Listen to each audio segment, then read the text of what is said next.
여러분 안녕하십니까? 이어서 원주권 뉴스입니다. 올해 말까지 도내에는 모두 7개 단지에 5,940세대의 아파트가 새롭게 공급됩니다. 국토교통부에 따르면 오는 10월 도내에선 원주와 강릉 등 모두 4개 단지에 1,893개 세대가 입주하게 됩니다. 12월엔 원주 기업도시 5, 6블럭 1,100여 세대 등 올해 말까지 입주 물량은 5,940세대에 달하는 것으로 집계됐습니다.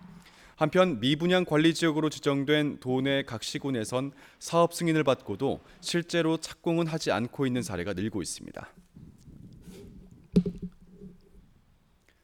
도청 이전 문제를 춘천 시민만이 아닌 도민 전체의 의견을 들여보고 결정하자는 이른바 공론화 요구에 대해 춘천의 정치권은 상황을 지역 대결 구도로 몰아가고 있습니다.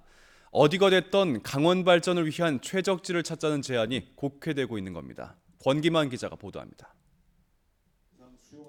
강원도청 이전 논의에 춘천을 제외한 지역 주민들의 의견은 사실상 배제됐습니다.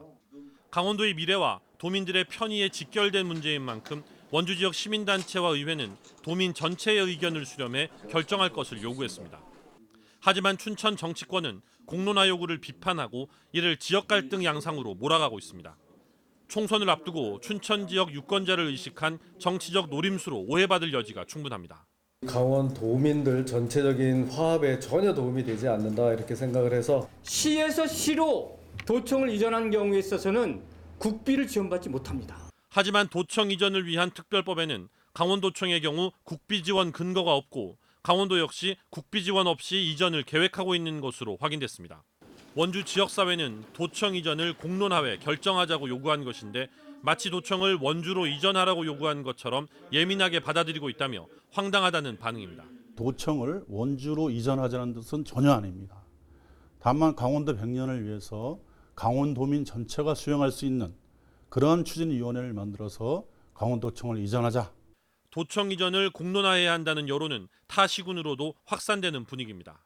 앞으로 도청의 이전이 18개 시군의 균형 발전이라는 측면에서의 새로운 시각으로 놓고 좀 범도민적인 의견을 좀 모아서 도청의 이전 신축 문제를 지역 간 유치 경쟁 차원이 아니라 강원도 발전의 중요한 계기로 삼아야 한다는 목소리에 힘이 실리고 있습니다.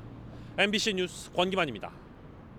강원 소방본부가 최근 위험물 불시 단속을 실시한 결과 총 5개 업체에서 10건이 적발됐습니다. 단속 대상은 도심에 있는 윤활유 판매업체 14곳이었으며 2개 업소는 형사 입건됐고 8개 사안에 대해 과태료 부과나 시정 명령과 같은 행정조치가 이뤄졌습니다. 강원소방본부는 지정 수량 이상의 위험물을 허가받지 않은 창고에서 보관하고 있는 사례가 많았다며 3년 이하 징역 또는 3천만 원 이하의 벌금이 부과될 수 있다고 밝혔습니다. 뉴스를 마칩니다. 고맙습니다.